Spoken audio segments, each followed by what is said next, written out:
साबिक DGISI फैज़ हमीद को 14 साल कैद बमशक्कत सियासी सरगर्मियों में मुलव्विस होने, ऑफिशियल सीक्रेट एक्ट की खिलाफवर्जी, इख्तियारात और सरकारी वसाइल के गलत इस्तेमाल और अफराद को नुकसान पहुँचाने के इल्ज़ामात साबित।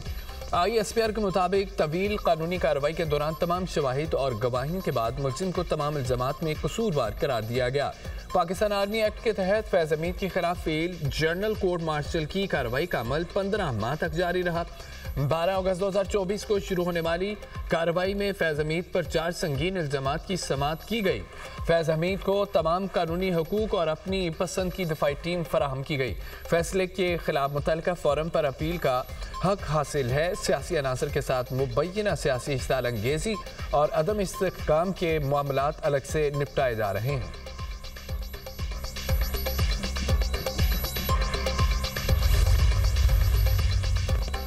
DGISPR ने 5 दिसंबर को प्रेस कॉन्फ्रेंस की। प्रेस कॉन्फ्रेंस 9 मई के वाक़यात में फैज़ हमीद और बानी PTI की गठजोड़ की निशानदेही करती है। फैज़ हमीद को दी जाने वाली 14 साल की सज़ा इस अमर को भी वाज़ेह करती है। मामलात वादा मुआफ़ गवाही से आगे निकल चुके हैं। 9 मई उन दिनों अफराद के मुश्तरका मनसूबे का शख्साना था। ISPR की प्रेस रिलीज में अगरचा सियासी मिली भगत, सियासी इश्ताल अंगेजी और अदम इस्तेहकाम जैसे अल्फाज चुने गए, जिससे जाहिर होता है कि बानी PTI फौज को सियासत में घसीट रहा था। फैज़ हमीद को 15 माह के बाद सजा सुनाई गई। वज़ीर दिफा ख्वाजा आसिफ का एक्स पर पैगाम कहा कि फैज़ हमीद को आर्मी के कोर्ट ऑफ अपील में जाने का हक है। इसके बाद आर्मी चीफ के पास भी अपील का हक हासिल है। फौज के जुडिशल अमल के बाद फैज़ हमीद हाई कोर्ट जा सकते हैं। इंसाफ का तमाम अमल और इदारे फैज़ हमीद को मुयस्सर हैं। नवाज शरीफ को नाअहल करार देकर वज़ारत उज़्मा से हटाया गया। फैज़ हमीद और बाजवा का बानी PTI को इक़्तिदार में लाने का मनसूबा यहाँ ख़त्म न हुआ। बानी PTI को महफूज बनाने के लिए शरीफ ख़ानदान को ख़त्म करने का सिलसिला शुरू हुआ। इसके बाद पाकिस्तान की तबाही का आगाज़ हुआ। मुईशत, दिफा और कौमी शनाख्त सब ज़वाल पजीर हुए। 9 मई फैज़ हमीद और बानी PTI का मुश्तरका मनसूबा था। राना सनाउल्लाह का कहना है कि फ़ौज में अंदरूनी एहतसाब का मजबूत निज़ाम मौजूद है। फैज़ हमीद अपनी सरकारी और अस्करी हैसियत का नाजायज़ इस्तेमाल करते रहे। मेरे खिलाफ मुकदमे में भी फैज़ हमीद बराह रास्त मुलव्विस थे। जो लोग उनके साथ थे उनका ट्रायल भी फौजी अदालत में चल सकता है।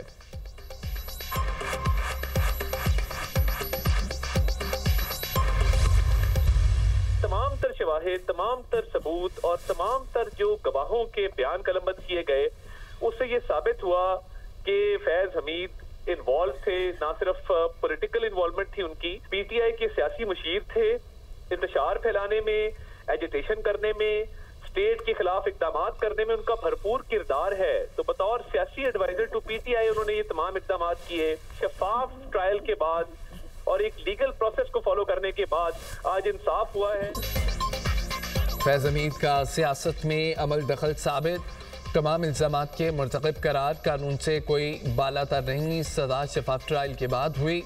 वफाकी वज़ीर इत्तलात अता तारड़ की गुफ्तगू, कहा कि इनको दिफा का भरपूर मौका दिया गया। फौज के इदारे में अंदरूनी एहतसाब शफाफ तरीके से चलता है। ये मुख्तलिफ चीज़ों में PTI के एडवाइज़र थे। फैज़ हमीद ने रिटायरमेंट के बाद PTI के साथ मिलकर सियासी मुदाखलत की, अपनी पार्टी का गलत इस्तेमाल किया। केस में किसका क्या किरदार था वो सब सामने आ जाएगा। सेनेटर आबिद शेर अली का कहना है कि फैसला अहम इशारा है। मुस्तकबिल में ऐसी गैर आईनी सरगर्मियों को बर्दाश्त नहीं किया जाएगा। फैज़ हमीद ने अपने ओहदे के दौरान सियासी अमल में मुदाखलत, इंजीनियर्ड फैसले और बानी PTI की सियासी तक़वियत में मरकज़ी किरदार अदा किया। इससे मुल्की जमहूरियत और इदारों का तवाज़ुन बिगड़ा।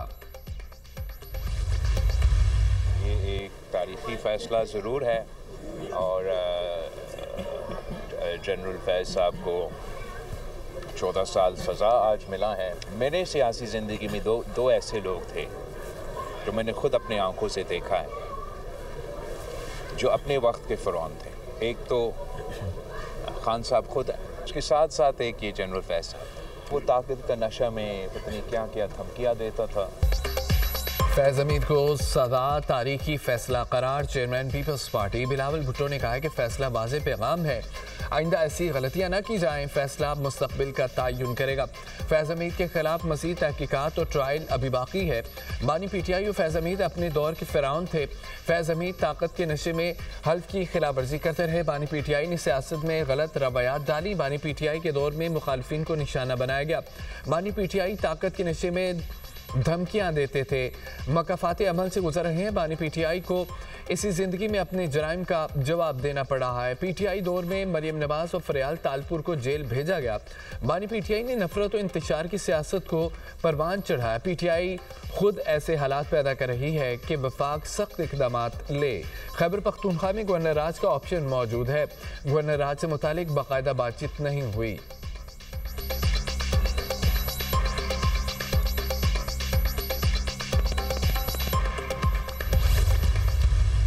फैज हमीद अब इमरान खान साहब के खिलाफ 9 मई समेत गवाही भी देंगे और एविडेंस भी दे रहे हैं, तो उसके बाद 9 मई के केस के अंदर नफी हो जाएंगे। शिकंजा इमरान खान साहब के इर्द गिर्द आ जाएगा। इमरान खान साहब को जिधर पहुंचाना था, जिससे मैं रोक रहा था, उधर पहुंचा दिया। आज पीटीआई में, असली पीटीआई में मातम का दिन है और इस शिकंजे के अंदर इमरान खान साहब बिल्कुल आ गए हैं, समेत पीटीआई के, समेत इंसाफ के कलम चलाने वालों के, समेत पीटीआई के लोग।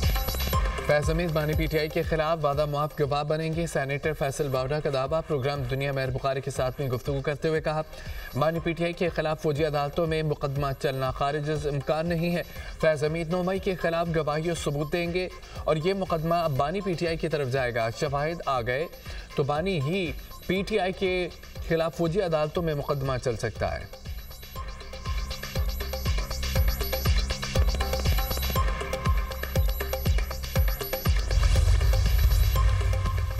मुल्क के मुख्तलिफ शहरों में फ़ज़ाई आलूदगी बरकरार। लाहौर दुनिया के आलूदा शहरों में दूसरे नंबर पर एयर क्वालिटी इंडेक्स 398 तक पहुँच गया।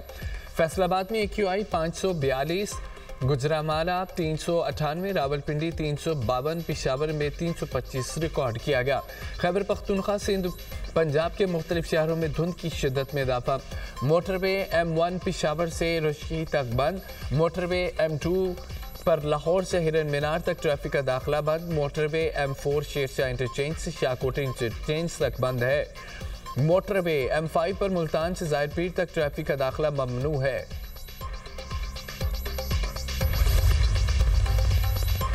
पाकिस्तान के अंदरूनी मामलात में मुदाखलत पर दफ्तर खारजा का सख्त इक़दाम। नॉर्वे के सफ़ीर की दफ्तर खारजा तलबी। दफ्तर खारजा ने नॉर्वे के सफ़ीर को डिमार्च जारी कर दिया। 11 दिसंबर को नॉर्वे के सफ़ीर की सुप्रीम कोर्ट में ईमान मजारी केस की समाअत में शिरकत सफारती हद से तजावुज़ था। पाकिस्तान के अंदरूनी अदालती मामलात में बराह रास्त मुदाखलत भी थी।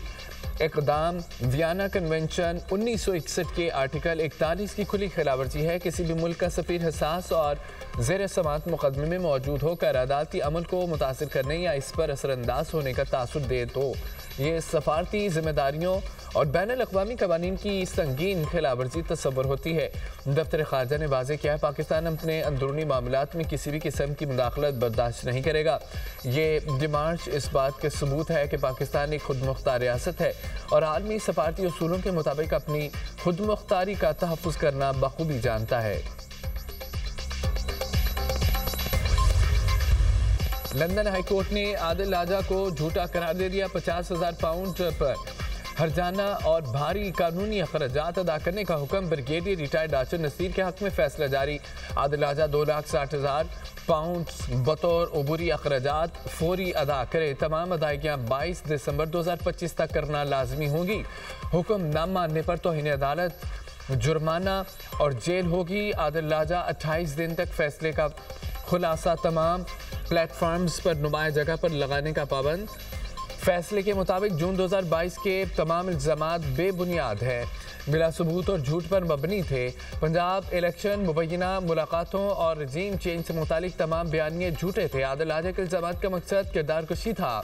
प्रोपेगेंडे का हकीकत से कोई ताल्लुक नहीं, फैसले का लिंक हर प्लेटफॉर्म पर वाज़ेह और नुमाया रहेगा। यूट्यूबर आदिल राजा ने राशिद नसीर को बदनाम करने का इल्ज़ाम तस्लीम कर लिया। आदिल राजा ने राशिद नसीर के खिलाफ लगाए इल्ज़ामात का कोई दिफा नहीं किया। लंदन हाई कोर्ट ने आदिल राजा के लिए 2 वार्निंग्स भी जारी कर दी। लंदन हाई कोर्ट के जज ने फैसला जारी करते हुए कहा है कि आदिल राजा ने अदालती अहकामात पर अमल न किया तो तौहीन अदालत तसव्वुर। पाकिस्तान के F-16 तैयारों की अपग्रेडेशन। अमेरिका ने पाकिस्तान के साथ $686 मिलियन असला डील की मंजूरी दे दी। अमेरिकी दिफाई सिक्योरिटी कोऑपरेशन एजेंसी ने कांग्रेस को खत लिखकर आगाह कर दिया। कांग्रेस के पास इस फरोख्त का जायजा लेने के लिए 30 दिन का वक्त है। अमेरिकी जरीदे ब्लूमबर्ग की रिपोर्ट के मुताबिक पाकिस्तान को 92 जदीद लिंक 16 सिस्टम दिए जाएंगे। ये आलात कम्युनिकेशन और डाटा लिंक्स का जदीद निज़ाम है। तैयारों के हार्डवेयर और सॉफ्टवेयर अपडेट्स, नेविगेशन और क्रिप्टोग्राफ आलात भी शामिल हैं। डील में 500 पाउंड वजनी MK-82 बम दिए जाएंगे। मुआहदे के तहत हथियारों की इंटीग्रेशन और सपोर्ट आलात भी फराहम किए जाएंगे। इस अपग्रेडेशन से पाकिस्तान के F-16 तैयारों की ताकत 2040 तक बढ़ जाएगी। वज़ीर आला खैबर पख्तूनख्वा सोहेल अफरीदी को मुलाकात की इजाज़त न मिली। पुलिस ने वज़ीर आला KP सोहेल अफरीदी को जागल नाके पर रोका। मुलाकात का वक्त ख़त्म होने पर सोहेल अफरीदी वापस चले गए। मीडिया से गुफ्तगू में कहा, 10वीं बार अडयाला जेल आया, अदालती अहकामात के बावजूद मुलाकात नहीं कराई जा रही। हमारे कारकुन डरने और झुकने वाले नहीं हैं। हमारे दरवाजे बातचीत के लिए खुले हैं। हमने हमेशा आईन कानून की बालादस्ती की बात की है। पाकिस्तान के मफाद में जो होगा हम वही करेंगे।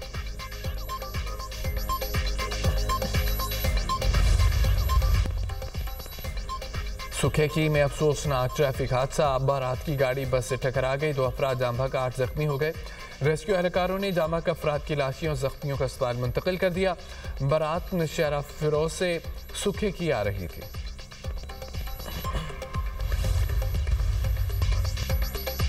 गजा में बारिश और सर्दी ने फलस्तीनियों की मुश्किलात बढ़ा दी। कैमा मुनज़्ज़म होने से बेघर खानदान की शेरख्वार बच्ची सर्दी से जाम बहक हो गई। शुमाली गजा में इसराइली हमले में एक खातून शहीद, मुतअद्दिद जख्मी हो गए। गजा में शुदा की मजमूई तादाद 70,373 तक पहुँच गई। 1,71,079 फ़लस्तीनी जख्मी हो चुके।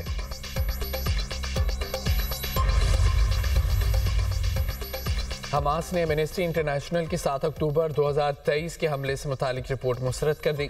रिपोर्ट को गलत और गैर पेशेवराना करार देते हुए वापस लेने का मुतालबा। हमास का कहना था कि रिपोर्ट में काबिज़ हुकूमत के झूठ और इल्ज़ामात को दोहराया गया। रिपोर्ट का मकसद इश्ताल फैलाना और मुज़ाहमती फोर्सेस का तासुर मस्ख़ करना है। अक्टूबर 2023 की रिपोर्ट में हमास पर इंसानियत के खिलाफ जराइम का इल्ज़ाम लगाया गया।